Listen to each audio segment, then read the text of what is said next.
இன்னைக்கு நம்ம பேச போற விஷயம் நெஞ்ச பதற வைக்கிற அதே சமயம் கடுமையான கோபத்தை உண்டாக்குற ஒரு சம்பவம்.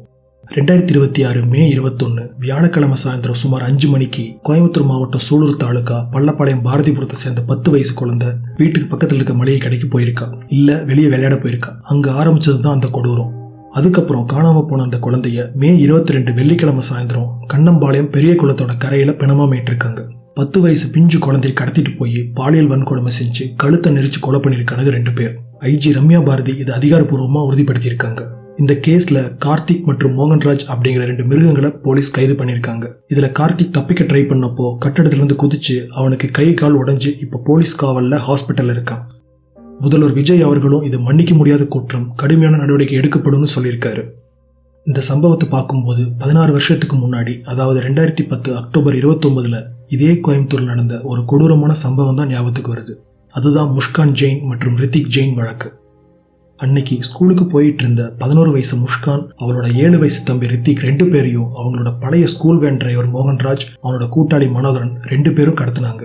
அந்த 11 வயசு குழந்தைய பாலியல் வன்கொடுமை செஞ்சு அக்கா தம்பி 2 பேரையும் பொள்ளாச்சி பக்கத்துல ஒரு கால்வாயில மூழ்கடிச்சு கொன்னாங்க. 2 சம்பவத்திலையும் ஒரு விசித்திரமான கொடுமையான ஒற்றுமை என்னன்னா, 2010 கேஸ்லயும் முக்கிய குற்றவாளி பேரு மோகன்ராஜ். இப்ப 2026 கேஸ்லயும் கைதா இருக்கிற ஒருத்தன் பேரு மோகன்ராஜ். முஷ்கான் கேஸ்ல குற்றவாளி மோகன்ராஜை போலீஸ் விசாரணைக்காக கூட்டிட்டு போனப்போ அவன் சப் இன்ஸ்பெக்டர் முத்துமலை கிட்ட இருந்த துப்பாக்கியை பறிச்சு சுட ஆரம்பிச்சான்.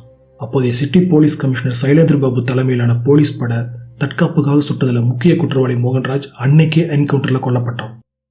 இன்னொரு குற்றவாளியான மனோகரனுக்கு 2012 கோவை மகளிர் நீதிமன்றம் இரட்டை தூக்கு தண்டனை விதிச்சது.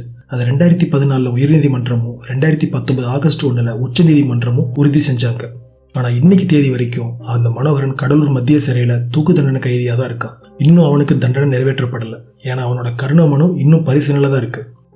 2026 பிடிபட்டிருக்க கார்த்திக்கும் மோகன்ராஜும் மே 27 வரைக்கும் நீதிமன்ற காவல்ல அடைக்கப்பட்டிருக்காங்க.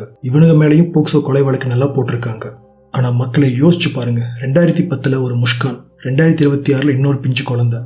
இந்த மாதிரி கேஸ்ல வருஷ கணக்கில் விசாரணை நடத்தாம ஃபாஸ்ட் ட்ராக் கோர்ட் மூலமா உடனடி தண்டனை கொடுத்தா மட்டும்தான் அடுத்த தடவை இப்படி ஒரு தப்பு செய்ய எவனா இருந்தாலும் ஒரு பயம் வரும்.